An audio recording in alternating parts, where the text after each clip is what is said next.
So here's an idea that's out of left field. What if all the Spanish-speaking countries were united? That's right, what would happen if all 21 official Spanish-speaking countries were to form into one union? What would it look like? Well, let's run with this. Would it work? With the obvious exception of Spain, the majority of the world's official Spanish-speaking countries are located in Latin America and the Caribbean. The Equatorial Guinea in Africa maintains Spanish as its official language, and Spanish is spoken in the Philippines, but by less than 1% of the population. The United States also has an estimated 41 million Spanish speakers, which is almost on par with Argentina. So if we were to have a Spanish union, we're talking about Spain, with the exception of Brazil, all of the countries south of the US, with a cordial invitation being extended to Equatorial Guinea. So, time for some number crunching. First, let's look at the populations. This is an exciting prospect. How many people would combine to form this union? Spain has a population of around 47 million. Equatorial Guinea has about 1.7 million, so that's almost 50 million to start with. And now for Latin America, where the big guns, such as Mexico, can really pump up the population numbers. With countries in South and Central America, plus the Caribbean and Spain, we got a total population of around 520 million people, give or take. Over 500 million people forming one union is a mighty number. And that's 1.5 times the size of the United States and significantly bigger than the EU, which has got around 445 million people. Plus, the Spanish government predicts that the official Spanish-speaking numbers are going to surge to around 750 million by the year 2050. So if you're gonna create a unified system of countries and economies, having the world's third biggest population is a good place to start. The next criterion to look at is how productive this union will be. As you might expect, there are fluctuating levels of economic output and wealth in the Spanish Union. And if these countries were to merge, how would that combined GDP look? Now that's where it gets a little interesting. Spain has an annual GDP of roughly $1.8 trillion, added to Mexico's $1.2 trillion, and we are already ahead of the likes of India, the UK, and France. That's not bad. Now we add this $3 trillion GDP to this combined GDPs of Latin America, excluding Brazil, and we've got a very tidy $4.5 trillion GDP. That's more than Germany's and almost as big as Japan's. Only Japan, the EU, and China, and America would have larger GDPs. Which all looks good on paper. A shared language, a healthy population, and a strong GDP. But these are just numbers. To get a better idea of what a Spanish Union would look like, we're going to have to try to look at what this merger has to offer. What can it produce, and what does it have the potential to produce? A massive plus is that it's going to be rich in natural resources. Countries such as Venezuela have abundant supplies of natural gas and oil. In fact, Venezuela has the potential to be the world's biggest exporter of oil. Such is the supply in the region. Latin America produces 1/5 of the world's iron ore, and Chile and Peru export more than 1/4 of the world's copper.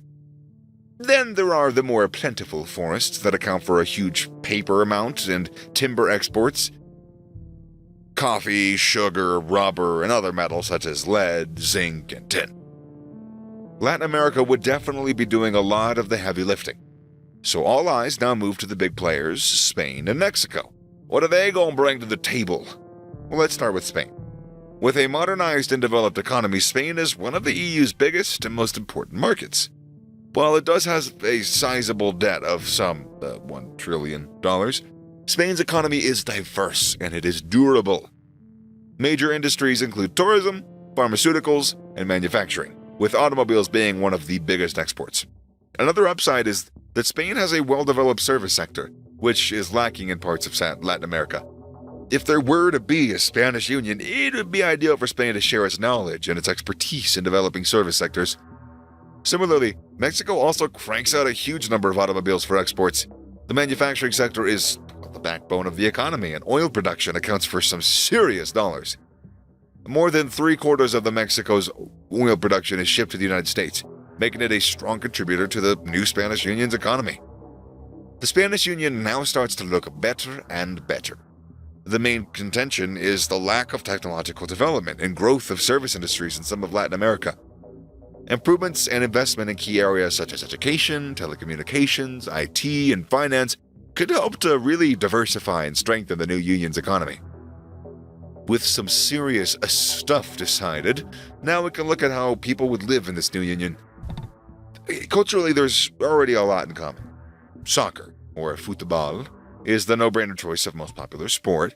Countries such as Mexico and Venezuela might introduce others to baseball, while the joys of flamenco and tango could be savored all over. The food options in this new union are also truly, salivating.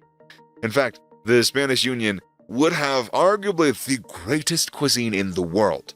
From black bean enchiladas to Argentinian barbecue to the seriously mouth-watering Iberico gold hams. This would be a union of 500 million satisfied stomachs. And not to mention the visitors. If the Spanish-speaking countries were to unite, the possibilities for tourism would be, kind of just endless. The first thing to sort out would be agreeing on a shared currency, like the euro. Perhaps the moneda, meaning, the coin. Catchy, right? And then there's a pesky matter of visas. Surely anybody living in the Union would be free to travel throughout as they pleased. A common travel visa for those outside the Union would also see tourists' profits skyrocket. If citizens of the Union were free to travel as they liked, it would be a huge boost for the education industry and the job markets. Someone wanting to study nursing in Bolivia might not have access to any suitable courses, so they could just head down to one of the 37 universities in Buenos Aires. An investment advisor might struggle for a decent career option in Bolivia, but they could easily relocate to Madrid, where the demand might be high for skills. Now finally, there's El Música. Again, this new union would take a serious win in terms of the sheer quality of these toe-tapping tunes shared from region to region. The tango, the merengue, the salsa, and flamenco guitar, anybody? No? Naturally, there would be some bureaucratic points to sort out, and compromises would have to be made. Where would the capital be? Brussels was chosen for the EU in order to avoid egos clashing, and in the Spanish Union case, perhaps Caracas or Lima? It wouldn't matter. In all of this, Brazil might feel just a tad left out and be sorely tempted to make Portuguese its official second language. But for now, it's simply an idea, and fun to imagine the what-ifs. However, history has shown that changes once thought unlikely can soon or eventually become an actual reality. So as they say in Spanish, espera y verás. Let's wait and see.